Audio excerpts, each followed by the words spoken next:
Let me bang. I do let you bang. Hey, let me bang you, man. I let you bang. I let you bang. Greetings, marrieds and virgins. Go for Jesus. No for Jesus, people. Hey, I'm not surprised, motherfuckers.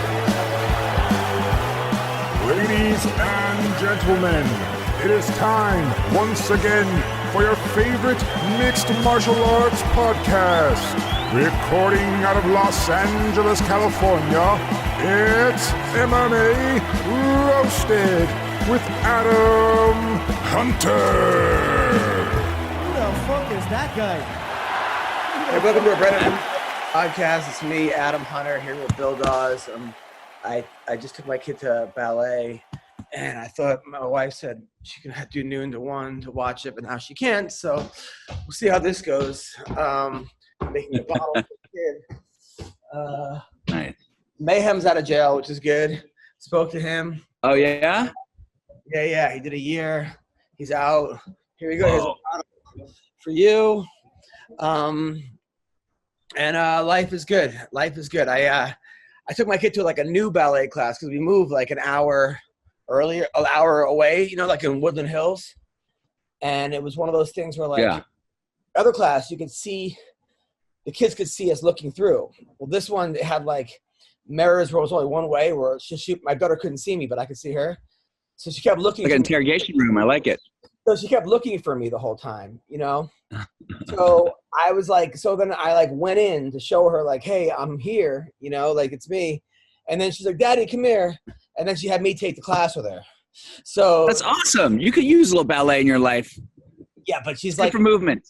I know, but she's like telling me to go in her square and then telling me what to do. Like, no, and she's not even doing it right. Like, she's right. I mean, she's doing a good job, but she's like, oh, look at your little pretty ballet outfit. She's like yelling at me.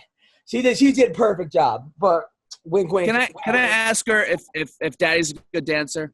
Is Daddy good? Is your dad a good dancer? All right. So that was ballet class, and now I'm being like yelled at by her, like, no, do this, do that. And we're having like competing dance, So that was that was one thing. It's just so funny because like my daughter is so funny. Like I tried to get you that. We took in that dog from the street, and I was like playing fetch with it, and I could tell she was getting competitive. She goes, I could fetch too. So now like they're both fetching the ball. Like it's just at every age. But yeah, so like you start doing comedy like around your other parts of your life that like my wife's, her friend, she said her friend unfriended her other friend. One of my wife's friends wore like a Trump hat and was at a bar with like no mask. I put it on Instagram, and then my wife's other friend unfriended her on Instagram. So the girl that unfriended her came over, and I'm like, hey, I heard you unfriended, Jen. And she's like, oh my God, how'd you know that? And then it became a whole like hour and a half. But I'm just laughing at this. Like, does that ever happen to you? Oh, I feel like with women, there's always some weird social media drama that has to be sorted out, or it has to be sorted out over social media by blocking or unfriending or like not liking or liking. It's so dumb. Oh yeah, no, totally. And then what else is going on in my life? So I feel bad because like I was with my daughter. We went to the park, and there was a bunny outside. Like that was like following us around. It was obviously not a wild bunny. It was like, because wild bunnies don't come up to you, like letting you pet it, letting all these kids pet it. So I'm like, somebody dumped this bunny here, and this bunny's got like, it was the same park we went to. And this bunny's got like one night in the park, so it's gonna get eaten by a coyote or something. Yeah. So I took the bunny home, and now we have a huge cage for it. It lives in the backyard. It's like happy. It's like we put like $1,000 in this cage. Like the bunny's got like a bigger apartment than half the people in like LA. But the problem is whenever my wife walks by it, she wears like these furry shoes. It tries to hump the shoes. And because it's like two shoes, it's like having a threesome. Like, oh, twin sisters, So now I'm like, well, I got to get another bunny now for this bunny.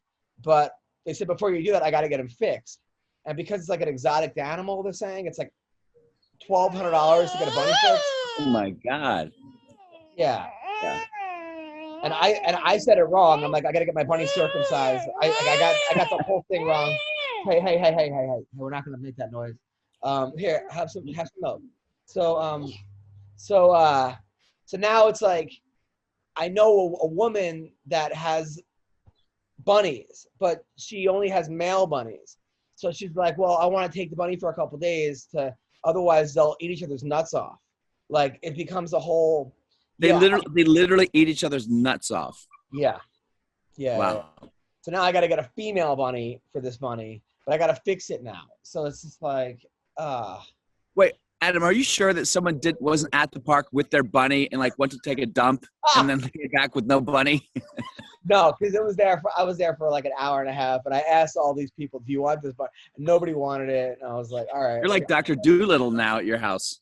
Dude, it's unbelievable. It just keeps costing more and more money, but it is what it is. I mean, the bunny, but yeah. So then the dog that I took in tried to get in the bunny cage, and then started crying because it couldn't get in there. So but that bunny like actually stood up to it. Like, was like, they were going nose to nose in the cage, like, and watching a bunny try to act tough is like hilarious, Yeah, it's good. It's good for your daughter though. Your daughter must love having a bunny, right? She loves it. I mean, she loves it. Problem is that this new dog that we got keeps stealing her breakfast. Like, it like gets on the couch and takes the waffles and like runs away with it when she's not looking. So she's like, no, that's my breakfast. And like the other day I'm like, oh, well, Violet ate all her waffles. We put waffles, put whipped cream on them and sprinkles. And then the other day I'm like, my wife's like, you sure it wasn't the dog that ate the butt? And then I look over and the dog's got sprinkles all over its fur. I'm like, it's like the worst criminal ever. It definitely ate the sprinkles. But are you frozen right now, or is this just like Botox? What's going on, Bill? So hello? I can't even see you right now. Hello, Bill Dawes. Shit. So all right. Well, hopefully Bill comes back. Yeah, because you're like frozen. So hold on, let me see. Frozen. Come back. All right. What else is going on? Can you hear me at least? Great. We're off to a great start. Hold on. All right, here we go. All right. So Bill is gone. Bill dropped out. What else could I talk to you guys about? I don't know. Oh man. Yeah, but this dog is like literally the dog I took in that has one eye, got his eye eaten out by another dog. So we took him in because somebody was on these Facebook groups. It's crazy. Getting a dog in LA is they're these rescue groups where they'll just like take all the cute dogs out of the shelter. So the only ones you can get. Where'd Bill go? Bill is coming back. So the only dogs that you could like possibly adopt are named like Killer or like Return Policy or Child Eater, whatever it is. So then like I'm on Facebook, I'm on this group, and this girl was like, I got this dog and I rescued it from the situation where its eye got eaten out. So I took it in, and now the dog hates me. He hates all men, not just me, just men. He likes my wife, he likes my kid. But so I'm like reading, how do I get my Chihuahua to not hate me? And it said, well, I have to be the one that feeds it, because right now it thinks my wife is the one that makes all the food. So I told my wife that, and she's like, well, that makes two of you. I'm like, great. Then it has to like, I can't make eye contact with it when it's barking at me. I have to like not yell at it, because if you yell at a dog that's barking at you, it thinks that like you're yelling back. So now like normally dogs are supposed to give you unconditional love. It's like the opposite in this family. Like it's like me giving the dog unconditional love until it likes me. But I do love it. And eventually I think it'll come back. Hopefully Bill will come back too, because I don't see Bill right now. Dude, come back. Are you there? Hold on. Come on, Bill. I'm calling Bill. Sorry guys for this clusterfuck. Yeah, so the dog is like half Chihuahua, half Pomeranian. It's like, but it's got the most annoying breed part of each. It's like if Chrissy Teigen married Chrissy Teigen. It's just But yeah, so but let's talk about MMA because people are like, well, this is not a parenting podcast or a thing. Good combination. Right? It's a good combination. So Dan Hardy, he wants to be cut from the UFC, I guess, because you heard what happened with Herb Dean. You heard what happened? Like, he was like announcing a fight. Herb Dean didn't stop it in time. He flipped out. He charged the cage, started yelling at Herb Dean, and then it was like, because I guess the guy was taking too much punishment. And then Herb Dean, okay, come on. And then he went after Herb's wife, kind of. Like, Herb's wife, he said something to her. And so they basically, he got cut for that, announcing. And now he wants to be released and fight Nick Diaz. So, can you hear me, Bill? Hello? Man. First of all, I didn't know Dan Hardy was so. Yeah, you went for. Yeah, I didn't know Dan Hardy was. I didn't know he was still fighting. No, he's like not still fighting. Dan is like also like, come here, Violet. Dan's also like my old training partner. So Dan's like the nicest guy in the world when you meet him. I think sometimes on social, on social media. I rolled with them. I rolled with them at Legends at Eddie Bravo's. Yeah, me too. I mean, what a nice guy, right? Yeah. Yeah, I think sometimes like I think that he doesn't come across as well as he is in person on social media, you know. But yeah, so nice. It's the nicest guy ever. So I don't think they're gonna get Nick Diaz a release, but he's basically like going after, like he's like, hey, Uncle Dana. I'm just like, come on, dude, Dan, like don't. I guess I would say don't bite the hand that feeds you and stuff, but like, man, I don't know what's going on there. So here we go. My wife's taking my kid. Thank you very much. We could have this podcast going. Neil Magny, how are you, man? I'm doing great. How are you doing? Good. Sorry for the clusterfuck. I just like. Oh, no problem at all. I was trying to get my Bluetooth on my phone set up while you guys were chatting there.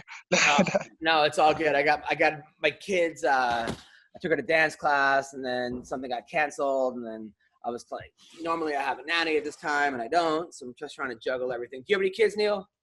Yeah, I just had my first kid last year. I literally just put him down for a nap like a minute or two before we joined on the call. So you know how it is. Congratulations on your first kid, man. Yeah. I should grab your headphones so I can hear you guys better. Give me 1 second. Sure. So, yeah, we got Neil Magny. How cool is that? You watched his fight last week? God, I feel so bad. I missed the fight last week. All right. I love Neil, though. He's a great fighter, but I can pretend like I know what I'm talking about with his last fight. What happened? Neil beat Jeff Neal, who actually is like no joke. The guy is like, I think Neil was the underdog. And the first round was kind of competitive, and then Neil just figured him out and just beat him. And was he beating with strikes, or what was? Yeah, mostly strikes. Put on a clinic, distance strikes. Neil just kind of, it was one of those things that like the first round was close, and then Neil, it just outclassed him. And Jeff Neal is like no joke. I mean, he's a guy that before his last fight against Wonder Boy, I was picking Jeff Neal as like the next champion. I'm like, this dude is and he still might be. Don't get me wrong. He's still really good. But congratulations, Neil. I mean, you looked awesome in that fight. Oh, man, thank you guys so much. I mean, man, like you were saying, Jeff definitely is a tough dude to get ready for. I mean, the guy's super athletic. He has great power, good at wrestling and grappling. So, yeah, that was definitely a tough one to get in there. Now, he said he lost 37 pounds the week before. Did you see him? Were you ordering cheeseburgers to his room? Did you know that he dropped that much weight? No, I had no idea he was struggling that bad. I mean, the only thing that gave me a glimpse or an idea that he may have been struggling is when we got and I think he was one of the last ones to step on the scale. And he also had to get like completely butt naked to step on the scale and make weight. So when I saw that, the back of my mind was kind of like, I'm getting an extra like 10 to 20 grand here. Not a bad day. So I kind of got excited thinking he was going to blow weight or something like that. But yeah, I had no idea he was struggling that much to make weight. I didn't take him being that big. I know that guys sometimes have like weight cutting dick. They say it's like where their dicks shrink. When he's butt naked, do you point and laugh or like try to No, I'll just sit on the side waiting to see what happens. Like, am I getting paid extra or not? Oh, okay. I was kind of like a mental warfare. It might have been like, you could be, hey, ring girls, check it out. Like, look at his dick. Yeah. Like, nothing. So. You know what, Adam, I think at his level, they're not like us where we're like still thinking about dick size. They actually beat people up for a living. So they're past that, I think. Probably. Now I don't know if you remember this, Jeff. I met you in person one time, and it might have been the most awkward interaction I ever had. I met you. It was like a UFC fan expo, and you were like by the water fountain or something. And I was like, hey, Jeff, I'm Adam. I'm a comedian. I do MMA Roasted. You're like, oh, okay. And I was like, I didn't know what to say, and I was such a big fan of yours. But I was like, hey, I wrote a joke about you. And then you're like, what's that? And I was like, that you were voted most likely to skip leg day in high school, right? And like, you didn't laugh at all. And you just looked at me like, is this guy serious? And I just like moonwalked away. I'm like, all right, man, well, nice meeting you. Do you remember having sex at all or no? Very briefly, no. I'm sorry, I don't. Oh, good.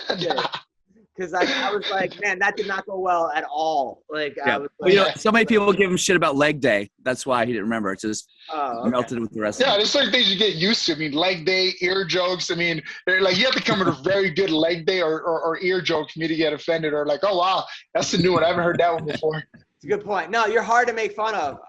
You are hard to make. And you're also like a nice person. And also, I have so many questions. So you grew up in Brooklyn, and then you moved to Chicago. Now, were you when you were 12, was it hard to adjust, or were you like the cool kid from New York with the Haitian accent? Like, talk to me.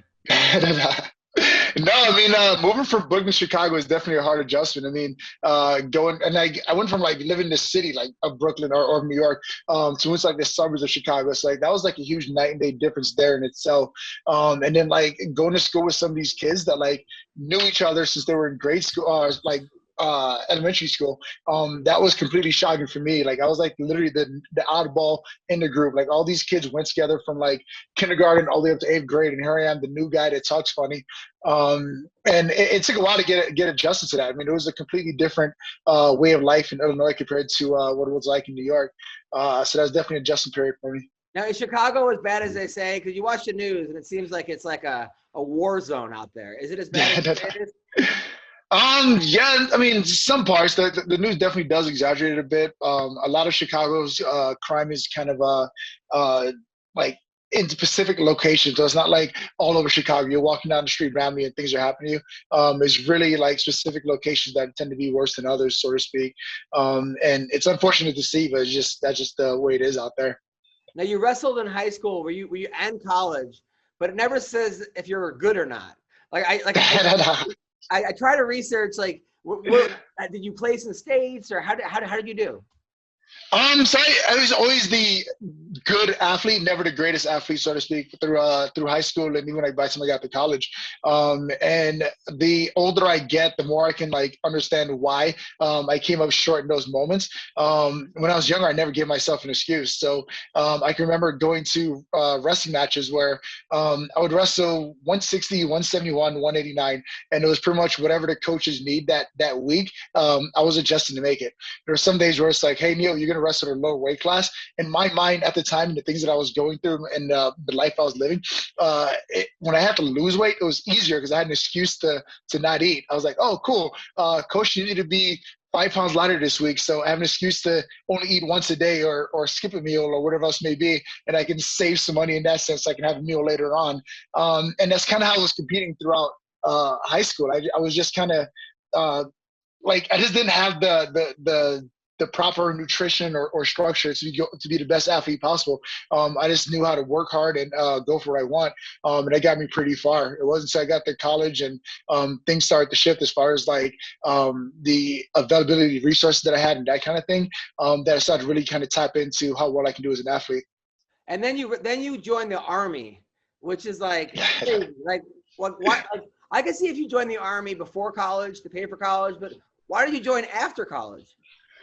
So I joined the Army right out of high school. I literally went up to my recruiters. They were in the back of the lunchroom, and I went up to them and said, hey, I want to sign up, kind of thing. Made their job super easy. I graduated high school on a Saturday. By Tuesday, I was shipping off the boot camp kind of thing.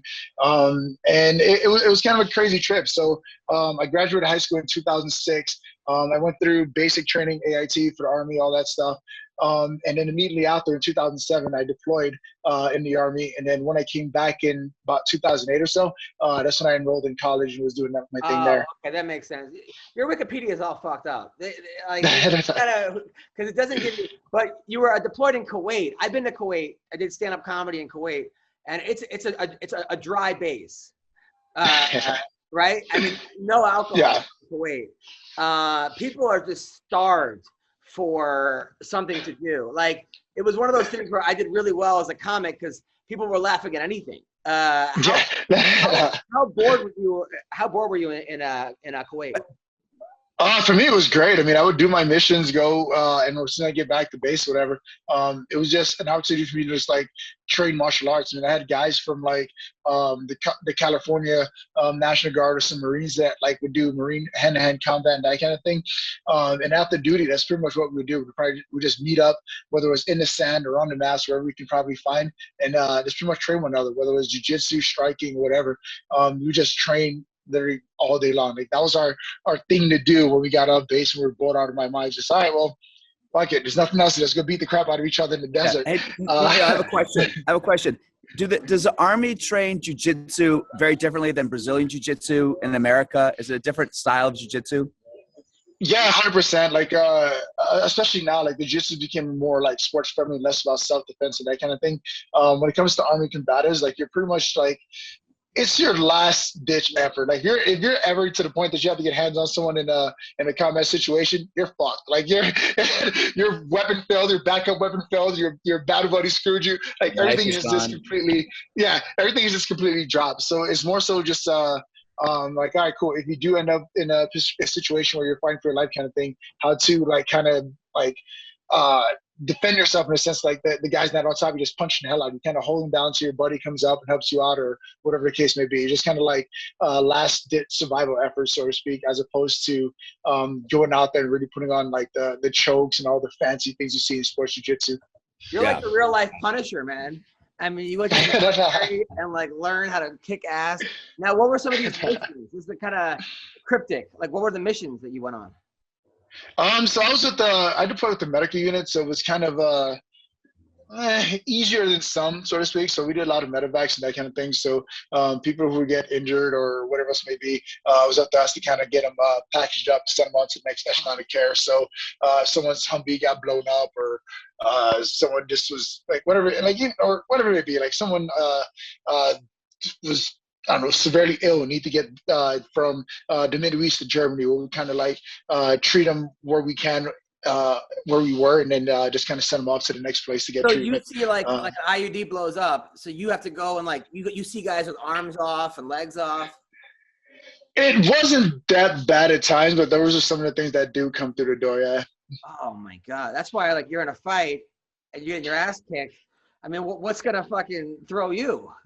That is crazy. Like most people, like some of the athletes that I see or fighters that I see, they're like going through and they're doing like sports psychology. I'm like, man, like fighting is the scariest thing I have to do. This guy's gonna come out there and try to kill me. And in the back of my mind, I'm like, oh yeah, isn't like worst case scenario, you get knocked out or go to sleep, and then you get to do it again the next day. It's not that bad.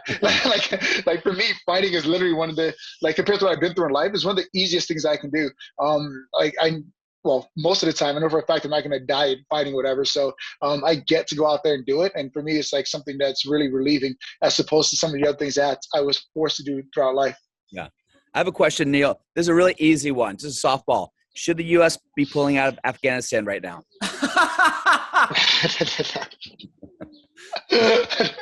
Oh, God, dude. Yeah, I guess. Okay, no more. Yeah, come on. Isn't that ridiculous? Now, some of your fights, man, like, you're one of those guys that you have to, like, kill to stop the fight. Like, you're one of those guys that, like, I would hate to be the ref of one of your fights, because some people are like, oh, they're hurt, you know, you got to stop it. But, like, your Hector Lombard fight, I've never seen a guy take a pounding and come back. I mean, those first 2 rounds, it was like, I was yelling, stop the fight. Like, come on, you got to kill this guy. And then the 3rd round, it was you, like, pounding the other. Like, that was insane. Yeah, I mean, it's the wild sport the way it goes. Because like I was saying earlier, like I enjoy fighting. Like I go out there and I'm just competing against myself to do my best. And I don't necessarily look out there like, oh, I'm gonna go out there and kill that guy. So a lot of times, like when I get hit, it's kind of like that's when I get woken up in the fight, so to speak. I'm like, oh, okay, we're playing that game today, and now I'm able to like give it back that much more compared to what my opponent gave me. Kind of thing. So for me, it's kind of a weird shift. Like, it's like I almost need to get hit or my bell rung at first for me to realize, like, oh crap, this is a real fight. This is getting exciting now. So yeah, I love those fights. Your coach must be thrilled with that. I've noticed something real quick.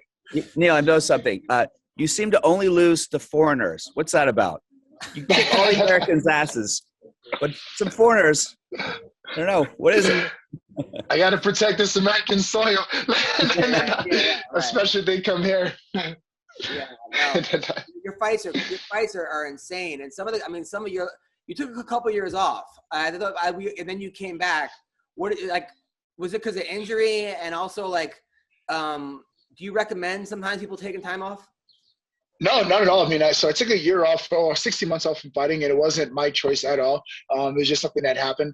I was in a situation where I allegedly tested positive for a banned substance, so I had to go through all litigation to kind of clear my name, get everything figured out or whatever. And it took 16 months for that thing to play out. I'm like, hey, you know what? You're innocent. You're good to go. Get back to fighting. But it definitely wasn't something that I would like choose to do or want to do. As I get older, like, yeah, I mean, the time off is definitely necessary. I mean, even the fight against Jeff Neal, I mean, I was literally going, I won't specify what it was, but I literally go into that fight with broken bones. Like, I was just like, I'm here. I'm here to fight. Like, I'm going to get this thing done one way or the other. And this broken bone is not going to stop me. So, and now that fight's over, now that fight's past me, now that I'm like I'm sitting on a win and I'm able to enjoy the fruits of my labor, so to speak, this is the time that I definitely take a few weeks off, few months off, whatever it is, let that injury heal and get right back to it. I mean, some of the guys you beat, like you beat Johnny Hendricks, you beat Carlos Condit, you beat Robbie Lawler. I mean, these are guys, like, you beat all these Hall of Famers. I mean, you might be a Hall of Famer. You know that, right? Oh, that'd be sweet, man. I mean, like, it's kind of cool because, like, I go out there and I do it day by day, fight by fight. And at the end of the day, when this thing is all said and done, if I get put up there with some of the greatest as a Hall of Famer, then, man, that'll be an honor to be up there. I mean, do you think you fight better when you're the underdog? Because it seems like everything. 100%. Yeah. It's kind of funny because I remember, like, one of my teammates, Austin Hubbard, he was joking about this, but I remember I don't remember how the conversation started, but we were sitting there, we were talking about, I was talking about all the fights that, like, I won that I was always picked not to win. Like, I was talking about, like, hey, man, I go into these fights with injuries. I'm like a 5-1 underdog. I'm this, I'm that. And I always come out and I win those fights. And he looks at me with a straight face and says, yeah, but you lose every fight you're supposed to win. And I was just like, fuck, dude, that is true.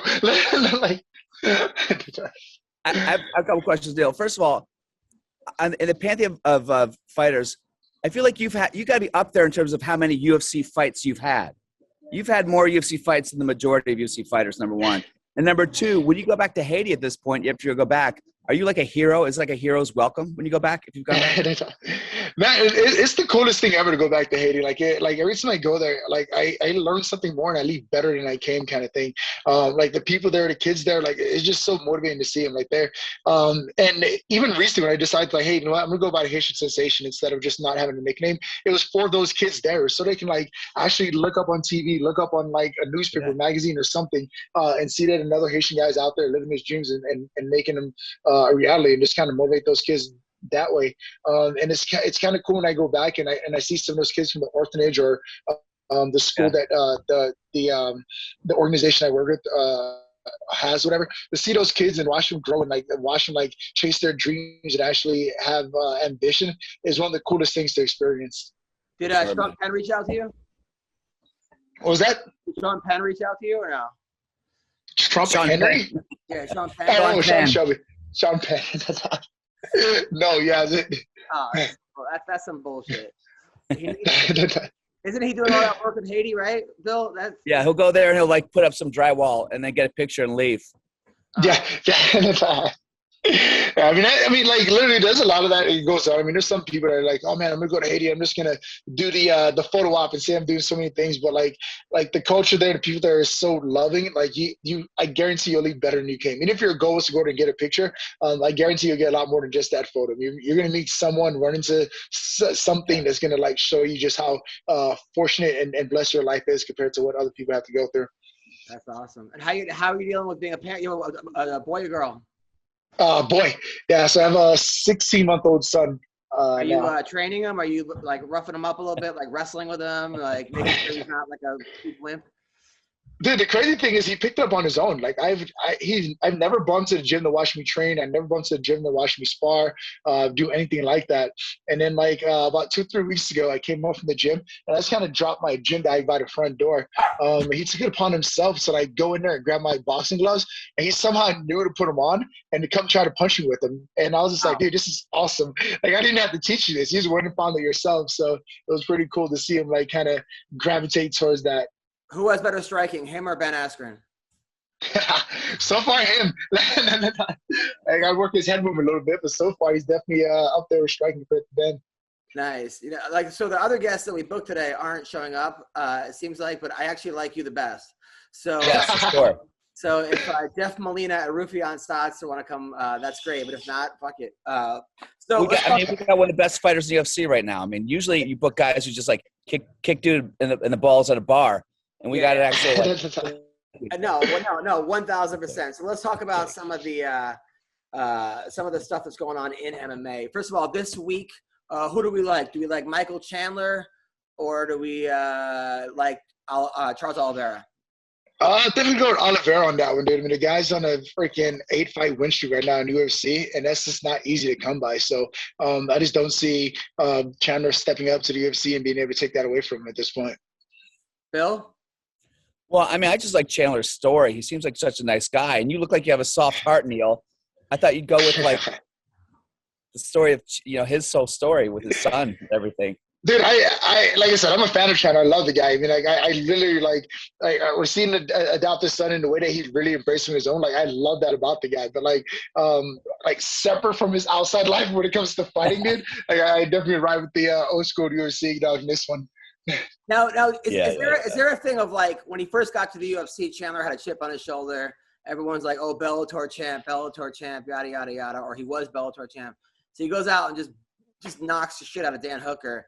Is there a thing where it's like you could peak too early a little bit, or you could still be riding that where he doesn't get up as much for Charles Oliveira?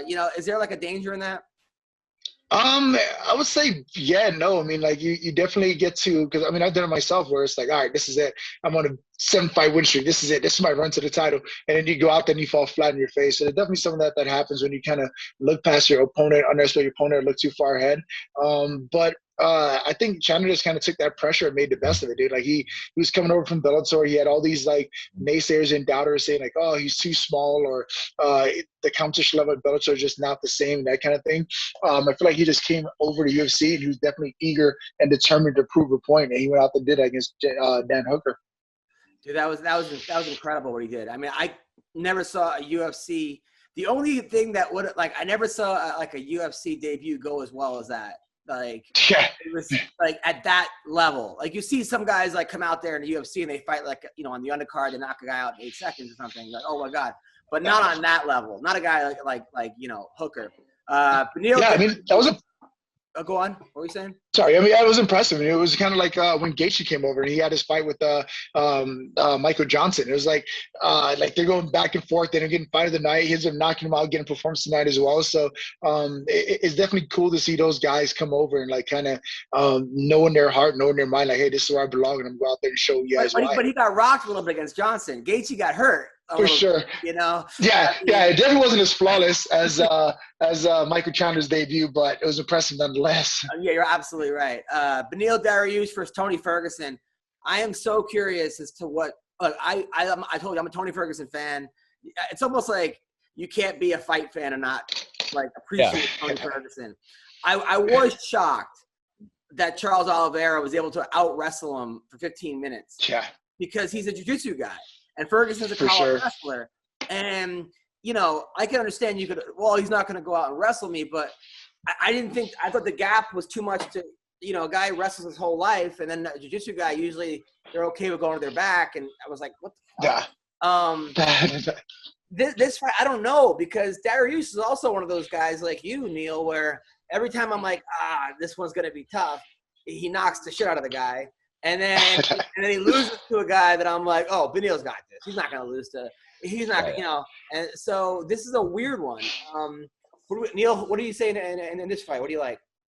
I like Benil, dude. I mean, I might be contradicting myself here, being slightly biased because of my relationship with Benil and how much of a great guy he is. But definitely riding with Benil on this one. I mean, the guy, just a great person in the cage, outside the cage. And he's proven himself time and time again. I mean, he can submit guys. He can wrestle with guys. He can knock guys out.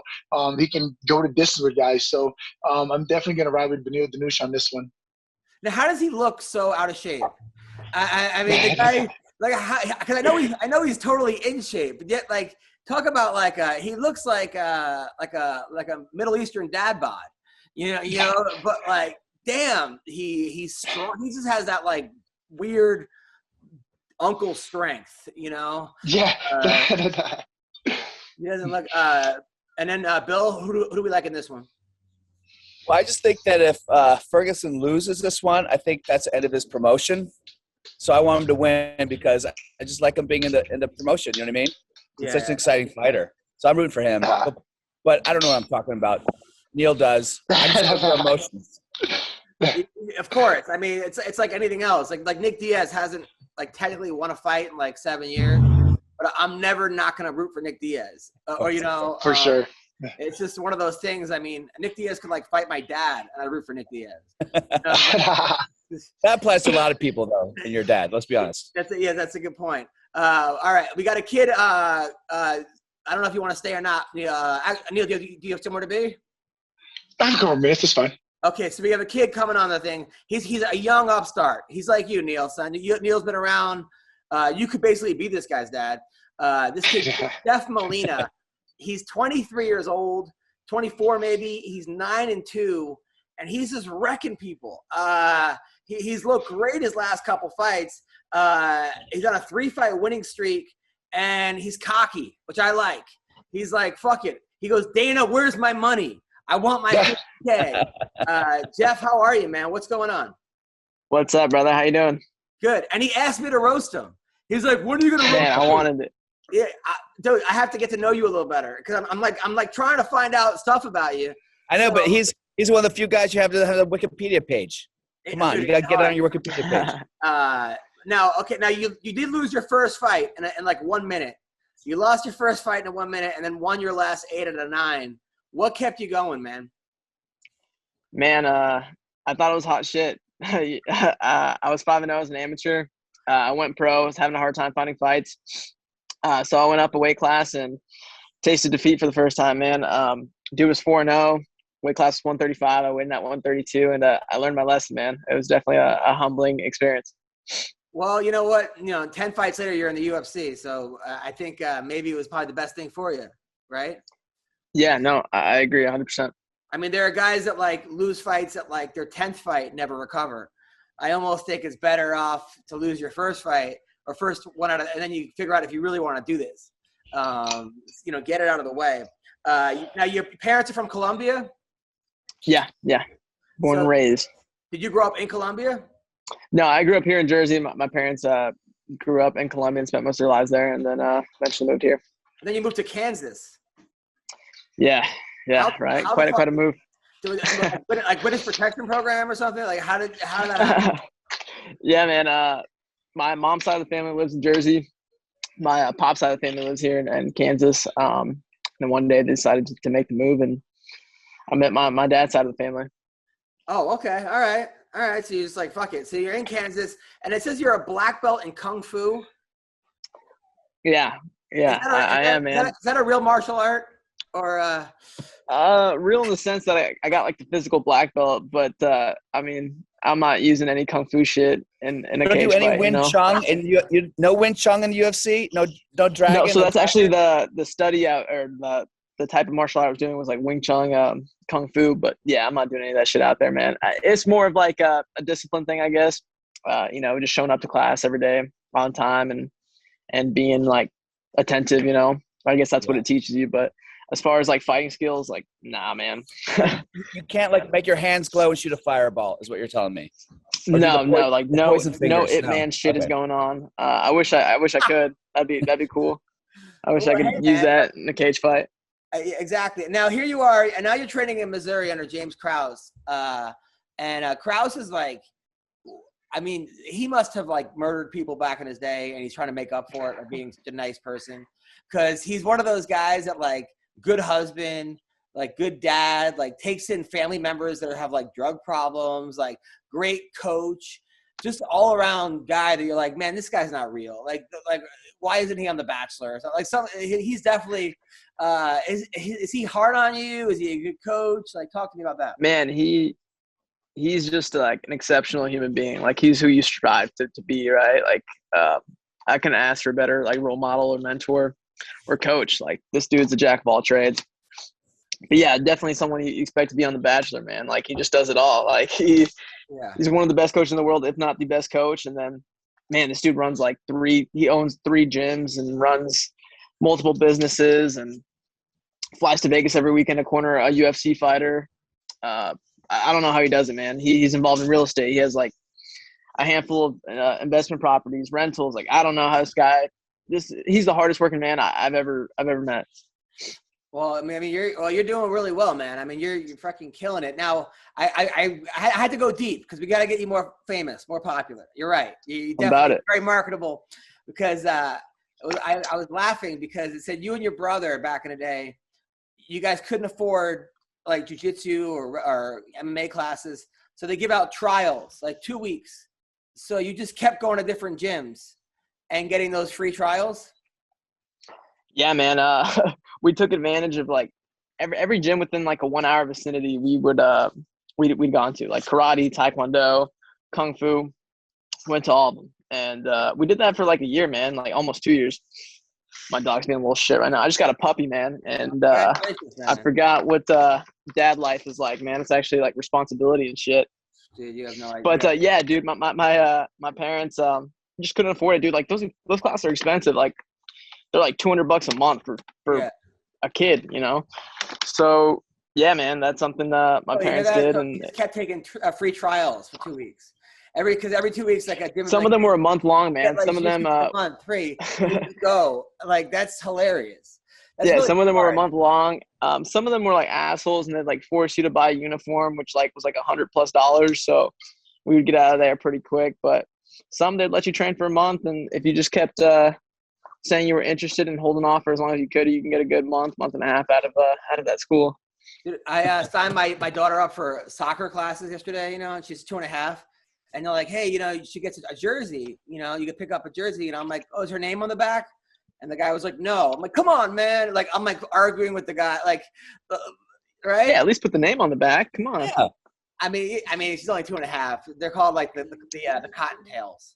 That's the name. Yeah, but I mean, like the Instagram picture, like right, that's the names for. Dude, my kid, like, the other night, so my wife sleeps, we all have to sleep in like a twin bed. We have our bed, but we all have to put the baby to sleep. And I guess like in her school, they like pat her to bed, So, like they pat her back. So, I mean, my wife, it's me, my daughter, my wife. She gets up, starts patting both of us to sleep. I'm like, no, you're the one supposed to get patted. Like fucking. Then the other day, she's like taking a poop, and I'm like holding her while she's taking a poop. Like I hold her hands, and my wife walks in. She's like, "You're nicer to her than you were when I was in labor." I'm like, "Oh." Okay.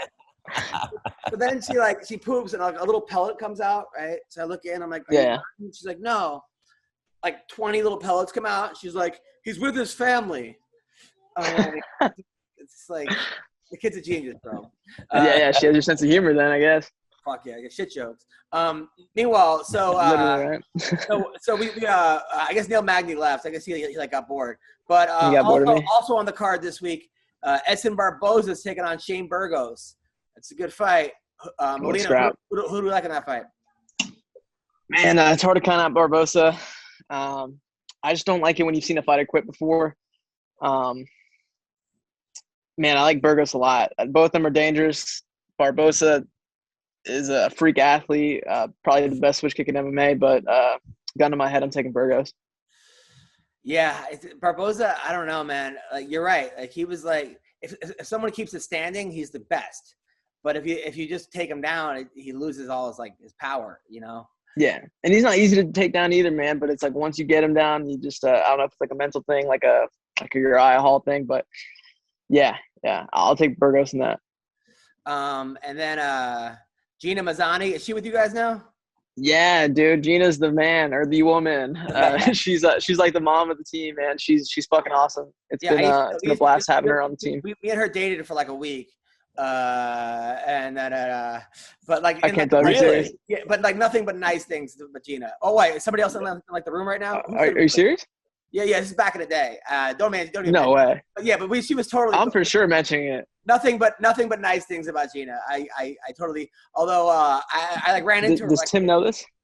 I don't know, but I ran into her like a year later, and then at a party or something. She goes, "I heard you got married, you loser." Like that was her way of saying, "How's it going?" Like, thanks. Yeah, that's awesome, man. How long ago was that? Dude, she was on a TV show with me where I was on Oxygen channel where like. Are you fucking with me, dude? No, you could see it. Like where we went on like a date on the Oxygen channel. Well, I don't know if you don't mention this to her now. I don't want to like her to lose her fight because I broke the shit up. But we went on a date on the Oxygen channel, and then but Adam, have you dated more UFC fighters or porn stars? Oh, porn stars, hands down. Yeah. But they're equally as nuts. So you know. But what about you? You have to be. Yeah, of course you have to be. I mean, there's basically porn stars who could fight, or like UFC fighters. I believe it. Yeah. So, Jeff, do you have a girlfriend or a wife or what? I don't, man. I'm living the single life. I'm waiting to get that blue check mark on my Instagram so I can like link my Instagram to my Tinder, and then you know. These are the stories. You can link Instagram with Tinder. Yeah, you can link your account, but I'm not linking it until I get that blue check mark, man. I was told it was going to happen on fight week, and it's been like dang near 3 weeks, so. This is how you get laid? I'm getting cock-blocked by the UFC.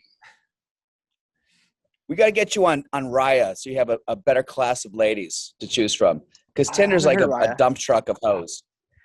Okay. Yeah, but that's all dude, Tinder is full of spots. 24 years old, though. He's 24. You think he cares? Solid point. I mean, he's 24. He's in the UFC. He's 9-2. He's knocking people out. He's looking for – I mean, you're not looking for a serious relationship, are you? I'm not, man. I know what that entails, and it's what this sport requires as far as time and sacrifices. Just I haven't had a serious relationship since high school. Just you know, some people aren't about this life, and I get it. Like this is my primary focus, so maybe one day I'll find the right one and settle down. But until then, it's Tinder hookups. This is hilarious. I love getting fighters that like before they get coached on how to do interviews because we get actual like things. Yeah, I know it's great. Right? Yeah. In a couple of years, you're not gonna be able to say, "I'm gonna get." They speak their mind. Yeah, exactly. So I'm an honest guy, man. Of course. Tell you how it is. Andrea Lee. You tell me about your hookups with Gina and stuff. I got to tell you about mine. Yeah, she was cool. She's I mean, nothing but, and then it was weird because I ran into her and Tim Means like at the fight. I sat next to them, and I didn't know if he knew. And Gina was fighting. You mean Tim Elliott? Yeah. Yeah, Tim Elliott, right? Tim Elliott. Yeah. But he seemed like a really nice guy, Tim Elliott. He seemed like a good dude. Yeah, he's a cool ass dude, man. And they seem really happy together, so that's all that matters. You know, I'm not one of these people that can't be friends with anyone that I used to date. You know, like, and it was like a week of dating. It wasn't like we had this like serious. That counts, man. I don't think a week. So yeah, what else is going on? So now it says it just got announced that not only is Lamar Odom fighting Aaron Carter, but Chuck Liddell is the ref. Interesting. Chuck Liddell is what? Is like the referee. The ref. Like, yeah. So now it's gonna be like a 3-way Coke fucking chair, and like it's just gonna be. I mean, hopefully Chuck knocks both of them out. I don't even know how this is even sanctioned. I mean, Aaron Carter's got to be like 100 pounds, and Lamar Odom's got to be 300 pounds. He's a big dude, man. Yeah. So, Yeah. And I don't know if their hearts can take it after all that, white girl. exactly. I think they've both been to rehab several times, so I don't know. Yes, I mean I don't know who's sanctioning that. this is really stupid. So Rob Font is fighting Cody Garbrandt. Do you train with any of those guys? With Font? Is he with you guys? No. I have heard good things about Rob Font. Kraus is I not coached him, but I guess like held mitts for him, and he says nothing but good things about him. And then Derek Brunson is headlining against Darren Till. That's gonna be a good fight. Good fight. I love it, man. I want to see the social media leading up to it, man. Both those guys are funny as fuck. I think Till's the undisputed king. So we'll see what the battle before the fight on social media is like. So Adam, are you helping either of those guys with jokes? I only help a couple guys. I'm not. No, I ran into Brunson one time he came to my show in South Carolina. It was super nice. Then I ran into him at an airport. He was like, he texted me. He goes, "Were you at the airport in the bathroom at like 5 a.m. at LAX yesterday?" And I was like, "Yeah." He goes, "You look like a fucking zombie." It was like after like 8. He's like, I'm like, "Man, good seeing you." He's like, I saw a dead man walking. So like, I'm like, but like he couldn't say hi. Like, what's up? It's me. I guess I didn't recognize it was him. It's weird when you recognize someone in a bathroom. It's kind of like yeah, that's strange. It's like not the place you want to like recognize somebody. Yeah, you also don't want to wait for him to like come out either. Like that's kind of weird. So I can see why. So then Caitlin Chukagan is fighting this week. She's the one that always grunts. She's the good karate girl. Grunter. I think she's very vocal there. I think that affects the judges because anytime it's a close fight, she wins. I think Dude, that's a very Muay Thai thing. Like I did this tournament when I was like 16 and 17. It's an annual tournament. They have it in Des Moines. It's called the Muay Thai Classic. And like hundreds of kids and like seniors and adults come to this tournament to do Muay Thai. And I fought this dude that came with a team of 65 people. And the whole time we were fighting, their team just, oi, oi, oi. This dude would fucking like barely move his hands, not even throw a strike. And they were screaming that, So like it helps for sure as far as judging goes, like any type of sound that sounds good. Even if you don't do anything, it just sounds good to the judges. 100%. Should I take out the me dating Gina thing? I don't want her to fucking text me, be like, "What's telling people you date?" Like, I won't mention it until after the fight, Adam. It's all good, man. Right? I mean, it's not. I'm married with a kid. I'm not looking to date anybody. Fucking, it is what it is. Hey, I have a question, Jeff. Who is your Everest to fight? Your Mount Everest to fight that you're like, if I beat this guy, I've landed. Jake Paul. No, I'm just kidding. Dude, I used to like my dream fight was Sergio Pettis. Like I wanted that fight so bad. Like when I was 14, 15, I was like, I want to fight that dude. Like, he's got the name. But he ran off to Bellator when he heard I was coming. No, I'm just kidding. He's doing well. He's doing well in Bellator, man. He's 135 champ. He looked really good last week. But yeah, that was the fight I wanted. I'm not sure about now. Like, there's not many flyweights that hold a big name besides Cejudo, and I don't really want to fight that dude. He's really fucking good. So, yeah, I'm not sure. Maybe someone that can sell some tickets here shortly in this division will look like the dream fight. Did you wrestle in high school or? I did. Yeah. I sucked. I wasn't very good. I only wrestled because my MMA coach was like, "How old are you, kid?" I was like 14. He's like, "What do you want to do?" I was like, "I want to be in the UFC." He's like, "Well, you should wrestle this year." So I didn't show up for 3 months. That was like the week before wrestling season started. He said that. I didn't show up to the gym for 3 months. I came back. He was like, "Where the fuck you been, man? You said you wanted to be in the UFC." And I was like, "I was wrestling, coach." You told me to. So I wrestled my junior and senior year. Nice. So, I mean, in Kansas, did you have a winning record? Did you start? No. I was JV my junior year until halfway through the season, and an opening popped up, and I went varsity. And then senior year, I wasn't very good, man. I wanted to be in the MMA gym. I only wrestled because I was told to, and I didn't take it very serious. Like, I specifically remember a match at this Council Bluffs tournament. We went up to Iowa to wrestle. It's a pretty big tournament. And Sergio Pettis was actually fighting, and I was watching the fight on the UFC Fight Pass. And I was up on the mat. They were calling me, and my coach was like, "Dude, you're up on mat 2 or whatever."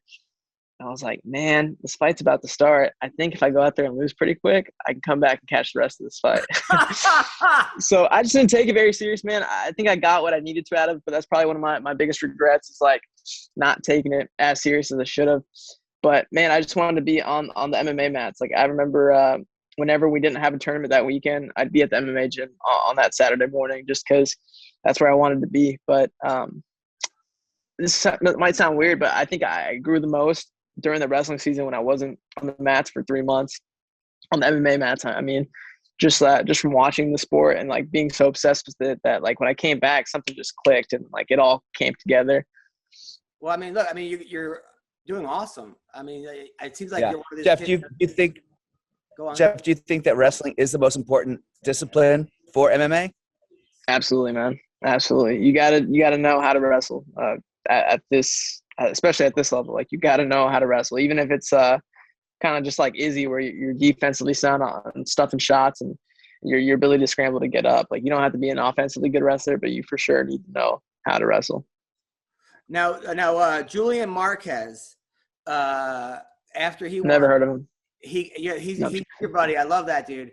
He called out Miley Cyrus, and she responded. She said, "If you shave Miley Cyrus in your chest, I'll go out with you." And he didn't do it. Just an MC. Did you tell him you're the big? I mean, you're a young kid. You seem like you're in the know. Did you tell him to shave his chest to MC? Did you? Yeah. Dude, Yeah. I told him I would have done whatever she I would have shaved whatever she wanted me to shave to get a response. But Julian wasn't about it. He was like, "Man, I'm not gonna be that person." Like first off, he's like, "I don't think Miley Cyrus is that attractive, but how would I look like as a man shaving MC into my chest?" And I was like, I get that. I was like, I don't have any chest hair to shave, but I'll do whatever she tells me to do, man. That's Miley Cyrus. Like, maybe what an idiot. Right? I'm 23, man. I grew up on like the Hannah Montana train, so like that's Hannah Montana to me. So yeah, whatever she tells me to do, I'm shaving man. You got to do it now. That's going to be your next publicity thing. That's the next call out. In your pubic hair. Put it in your pubic hair. MC. I mean, you can call out Ariana Grande or something because he got more love for that call out than dude, man. So I had a call out. I was going to take a page out of Jules' book and do a call out. I was practicing it for about 2 weeks before the fight. Like every day I was in the shower, and I shower like 2-3 times a day because I'm training like 2-3 times a day. So I had it down to a science, man. I was practicing it in the shower every day, a couple times a day, and then so I was ready. And then the last 10 seconds of the third round in this last fight, I get fucked up, dude. Probably the most I've ever been rocked a fight. I tried to, I think I'm Max Holloway or something. Last 10 seconds, I'm 10-8ing the round, totally dominating the third round. I decided to point to the floor and, just draw some excitement. And I get clipped hard, man. Like I was on a different planet, dude. I was on a different planet for about 15 minutes post-fight. Like I was still wasn't there. So I was pretty fucked up. So when Joe pulls me in my head, I'm like, all right, do the call out, Jeff. And then as he's talking to me, I'm not even really paying attention. And to be honest, most of that interview is pretty foggy. But I'm like, I'm not going to fucking do it, dude. I'm going to sound stupid. So I completely just ditched that plan for my call out. Who were you gonna call out? Elon Musk, man. I was going to call out Elon Musk. Dude, I had it down to a fucking science. It was going to be perfect. I was going to try to be the first fighter sponsored by Elon. All right. So I was going to look dead in the camera. Or I was going to say, Joe, I hate to do this because he's a good friend of yours, but I got a call out I want to do. He's like, all right, the floor is yours, Mr. Molina, something like that. and I was going to look dead in the camera and be like, Elon Musk, you're taking everything I worked for. And then I was going to stop and be like, just kidding, man. You're a fucking legend, an icon.